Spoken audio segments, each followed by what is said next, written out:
Nerdy Vet here, and I am standing here with Nerdy Superman. Nerdy Superman. And great thing about this, we'll talk a little bit about Superman here in a bit, but being football fans, kind of talk about some of your football past. I'll I talk heard about that all you day played long. a little bit of football. Yes, sir. College at Princeton University, free safety, and then I got a shot at the NFL with Buffalo Bills. Got injured, and unfortunately, that was the end of my career as a rookie. But we had a hell of a squad, and it would have been a great time to be a Bill. So when you were a Bill, I heard that you actually got to hang out with some pretty cool, some Hall of Famers and stuff like that? Yeah, we had Thurman Thomas, who was a rookie with me. We had Jim Kelly, of course, the legendary. We had Cornelius Bennett. We had Bruce Smith. We were Shane Conlon. We were coached by Marv Levy, all Hall of Famers, except for, I don't think Shane made it in the Hall of Fame, and I'm not sure if Biscuit did. Did Cornelius Bennett get in the Hall of Fame? I think he should have. He should have, if not. But Shane and Shane Conlon, unbelievable linebackers. But just so many great players. Great time to be a Bill.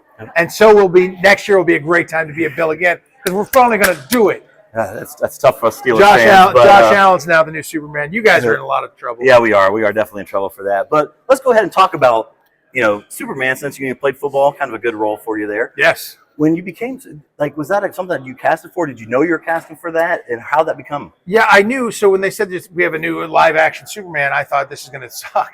Because what can you do at that time? You're like the money and the TV, and the only Superman I had seen was Christopher Reeve. And so I was like, I hope it's not terrible. But then I read the script, and I realized it's a different story. It's Lois and Clark. It's a love story. Clark is the character. Superman is the disguise. And it was so well written, I changed my perspective right away. And I thought, okay, this is going to be good. I hope people like me as the character. And fortunately they did. But it's terrifying. I will tell one other story that combines the two, which is years after I started playing Superman, was 3 years after I played my NFL time. And Coach Levy was addressing the team one time. And he goes, it's damn hard to be a Buffalo Bill. Hell, we cut Superman. I was on injured reserve. That's not fair, Coach.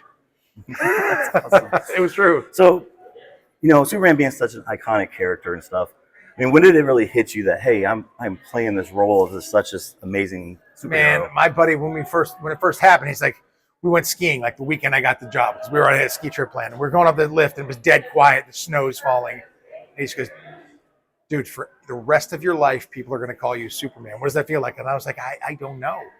It's too much to take in. And now, actually, I probably second season, I realized, hey, I'm Superman. I get to play the character. And by the fourth season, I was comfortable in the suit, so I'm worried about myself there. But it's one of those things that it's too big to understand.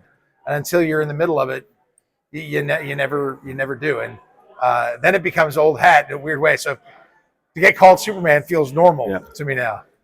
I got problems. So for the last question, obviously, Superman's pretty big right now. I guess there's some movie coming out this year. Yeah, it is. Yeah, July 11th, David Cornsweet.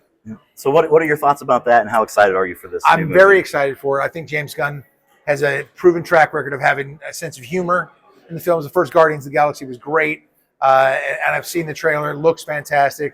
The suit I haven't quite dealt with yet. I haven't processed that yet because it looks it certainly looks different, but the filmmaking was, you can see it when he comes in front of that girl and throws his cape up. I mean, just really cool looking stuff.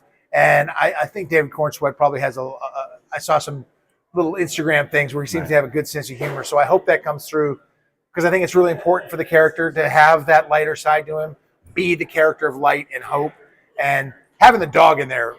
I love it.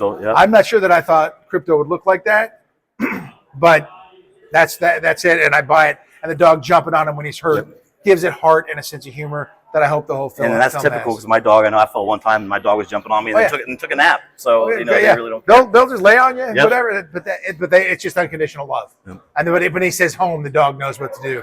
And even that got the hairs on my neck sticking up. So please make it good, James. Thank you so much for your time today. It's always a pleasure talking to you. Yeah, and welcome back to Elkhart. Thank you very much. Happy to be here. The RV capital of the world, or of the United States anyway. And I like RVs. And fellow Nerds veterans, remember, mental health is important. You are important. And until next time, may the force be with you.